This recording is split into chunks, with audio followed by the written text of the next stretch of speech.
Magandang gabi, Pilipinas! Bayan, sinimula na ang libreng gamot program ni Pangulong Ferdinand R. Marcos Jr. para sa mga PhilHealth member. Pwede itong ma-avail sa mga piling outpatient medicines ng PhilHealth.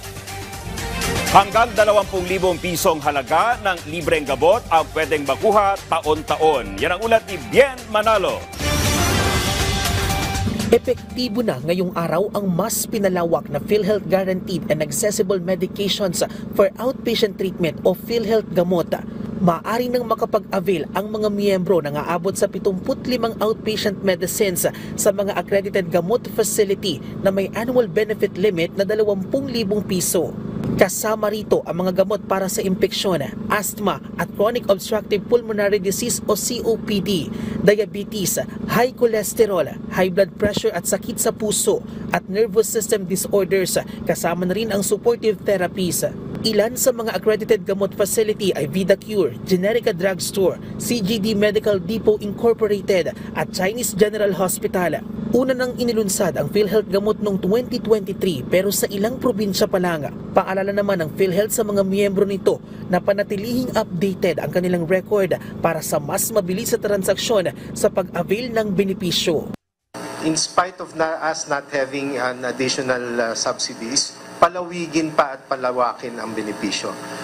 Tiyakin pong tuloy-tuloy ang serbisyo. Para sa senior citizen na si Nanay Perla, malaking kabawasan ito sa kanilang gastusin sa gamot na umaabot sa 6,000 piso. Kasama rito ang kanyang maintenance sa high blood, multivitamins at pampatak sa mata ng kanyang mister na inopera lang sa mata dahil sa katarata.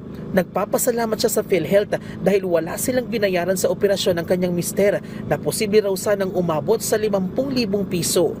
Napakaganda ng pinaano ngayon sa mga senior kasi ang laki ng kaluwagan, bilhin mo 20,000.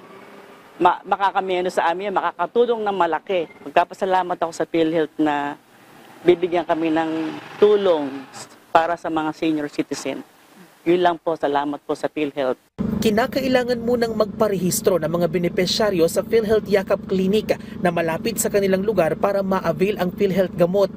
Kailangan na may prescription mula sa primary care doctor na naglalaman ng Unique Prescription Security Code o UPSC na siyang ipapakita sa alinmang gamot facility kasama ang government-issued ID card.